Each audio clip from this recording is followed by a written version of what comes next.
Hello guys, how are you all doing? Welcome to another video.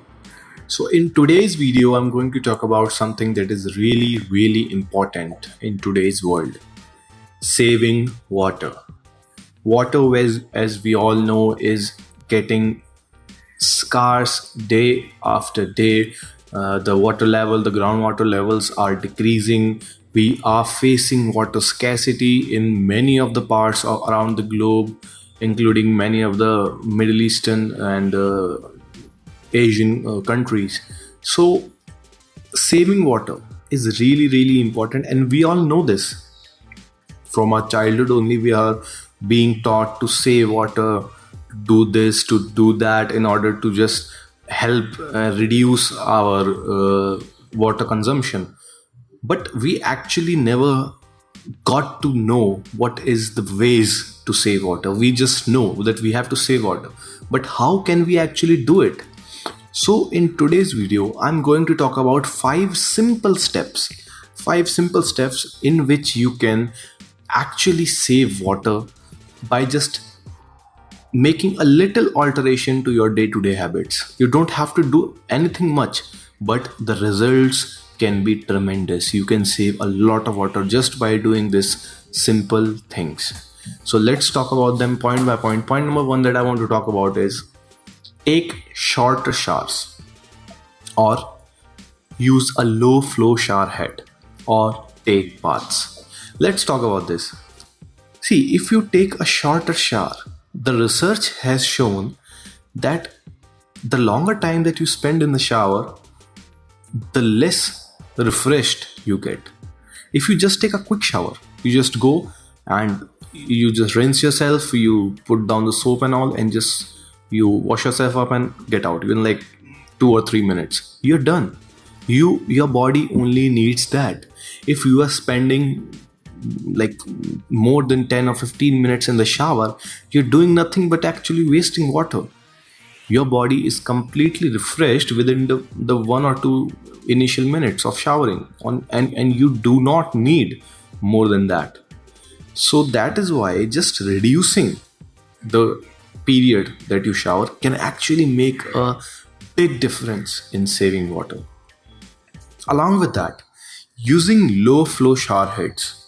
There are specific shower heads which are very easy to install, and just if you install them into your shower head, they actually reduce the flow of water.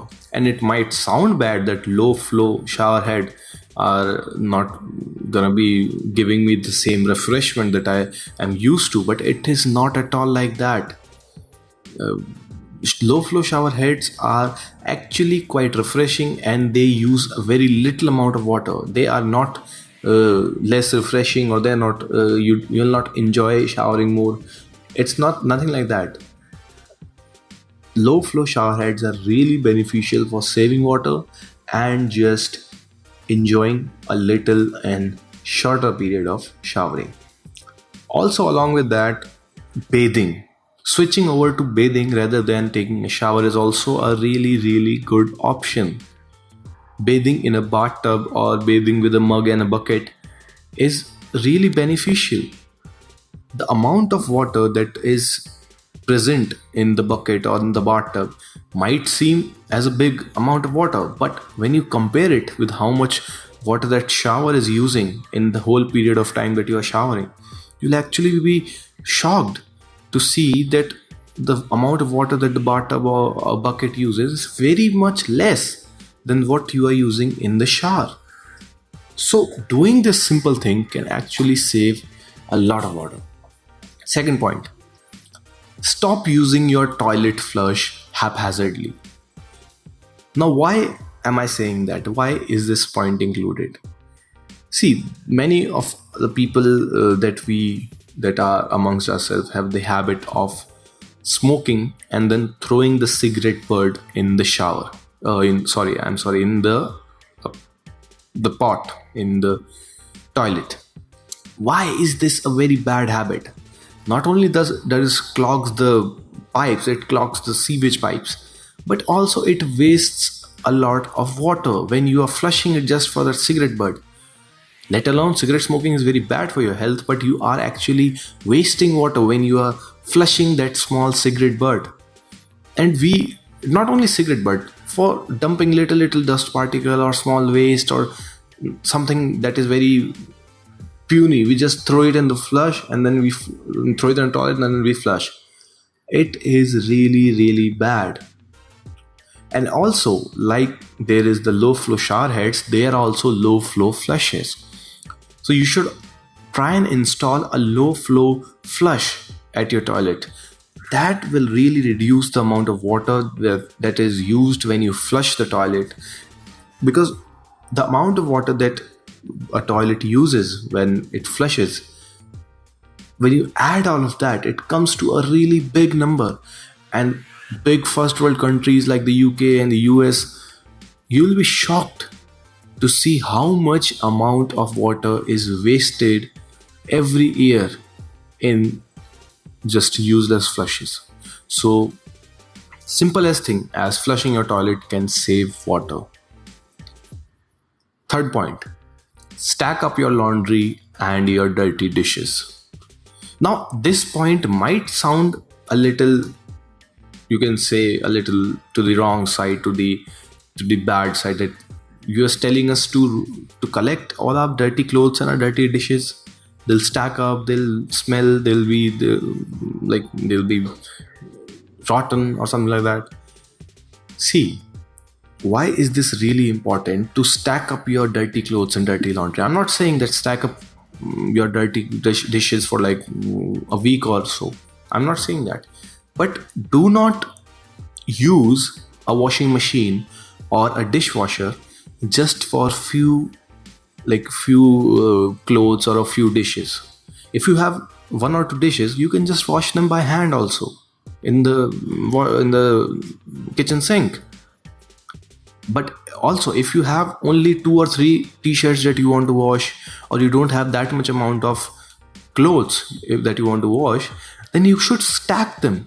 You should stack them when you have a generous amount, when you actually have a full load. Always use the washing machine when you have a full load.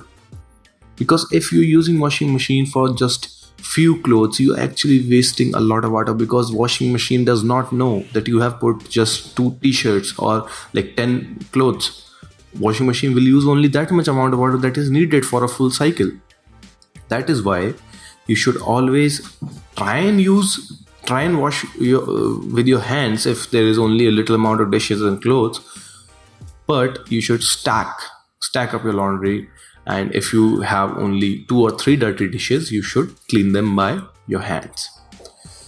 Alright, the fourth point that I want to discuss. Always keep your plumbing checked. Very simple point, but it can make tremendous effort in saving water. A little drop of water that is continuously dropping throughout a day from a pipe or from a leaked tap somewhere, that can waste a hell lot of water in only a single day. I'm talking about. So that is why it's really necessary. If you have a little doubt that this pipe might be leaking somewhere, or there is a running tap in your home that is continuously leaking, you should get that fixed as soon as possible, because the amount of water that is being wasted there, you can just think about the people in Africa who are not getting enough water, and the tap is continuously dropping. That is why always keep your plumbing checked. Now, fifth and the final point. Now, this point is not that handy or not that everyday routine kind of a point, but it is also a very big point. Rainwater harvesting.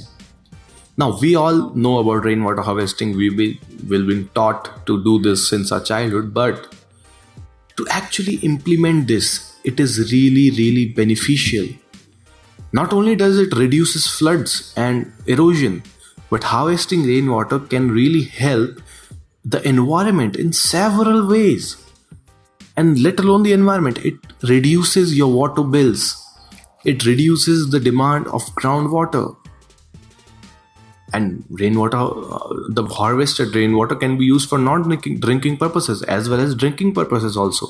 You can use that water for gardening.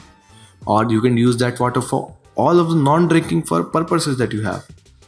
That is why rainwater harvesting can really make a tremendous change. If you just it in the initial phase when setting it up might require some investment or in both monetarily and physically, but to do that simple thing can really make a tremendous effort in saving water. So let's just recall on the points that I talked about. First one we discussed, take shorter showers or install a low flow shower head or take baths. Second point, stop using your toilet flush for small things like cigarette butts and haphazardly. Don't do that. Third point, stack up your laundry, and if you have only few dishes, wash them by your hands. Fourth point, keep your plumbing checked. Do not let a water tap just to waste like liters of water in a day. Do not let that happen. Fifth and the final point we talked about was rainwater harvesting. You should seriously consider installing a rainwater harvesting setup at your home. Now this is guys for this video. I hope you learned something new today, and I hope you invest your time in saving water because it is really important. So in a hope of a better future, I wish you good luck. Thank you for watching this video.